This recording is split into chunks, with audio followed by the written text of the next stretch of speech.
Gentleman yields, and I recognize Mr. Stanton for 5 minutes. Thank you very much, Mr. Chairman, and for the witnesses for being here today for this critically important hearing.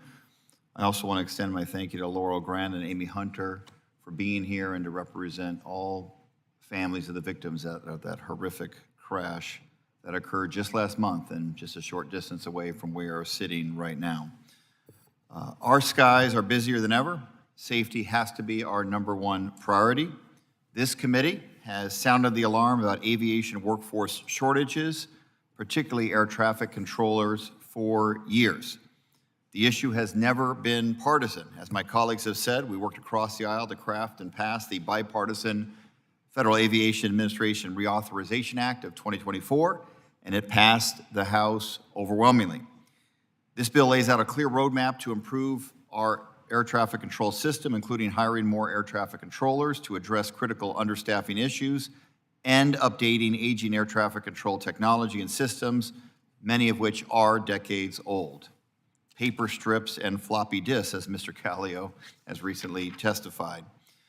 After the devastating crash at Reagan Airport and a series of incidents across the country, including 2 fatal accidents recently at Arizona airports, my colleagues and I did send a letter to Secretary Duffy 2 weeks ago calling to him to immediately implement these bipartisan improvements in the FAA reauthorization. Instead of focusing on those safety improvements, Secretary Duffy has sidestepped this committee's bipartisan informed FAA bill and invited Elon Musk and DOGE to poke around the FAA and the complex air traffic control systems. We cannot allow Silicon Valley's move fast and break things ethos to impact our commitment to safety in the United States aviation sector. Case in point, Secretary Duffy allowed DOGE to hand out pink slips to hundreds of critical air traffic control staff. That action alone should be setting off alarm bells for every member of this committee concerned about maintaining the gold standard in aviation safety. Mr. Spiro, as my colleagues and I have mentioned here today, the recent firings at the FAA targeted some safety specialists, including members of Professional Aviation Safety Specialists, or PAS. Can you briefly speak to the importance of these individuals who were fired and the impact that that has on aviation safety?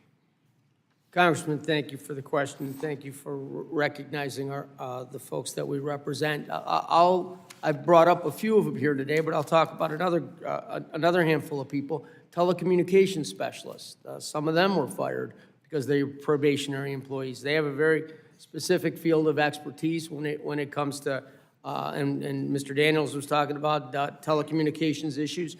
They have a very specific field of expertise when it comes to internet protocol, and of course the agency's going through a transition right now, trying to get off of something called time domain multiplexing and going to internet protocol, and that's causing them a problem and a lot of money.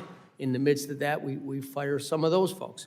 And when we talk about the management and program assistance, it seems like that's a very bureaucratic job. It's not. It supports our technician workforce, our airway transportation system specialists, so they can accomplish the work that they do every day. Logistics, making sure that contractors are there on time, and a variety of other tasks that they don't have to spend time away from doing.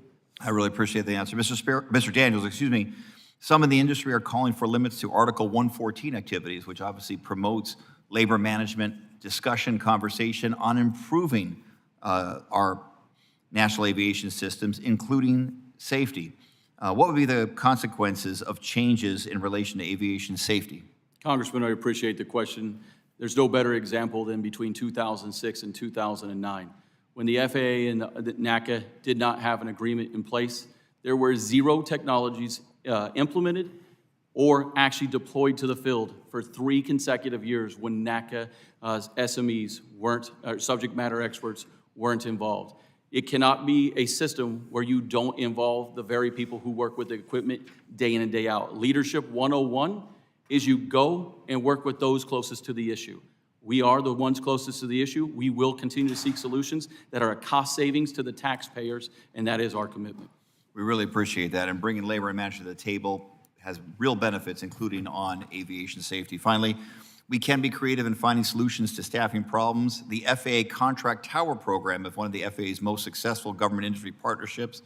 The FAA Reauthorization Act included my provision directing FAA to establish a pilot program to convert high-activity air traffic control towers operating under the contract tower program to FAA-staffed visual flight rule towers.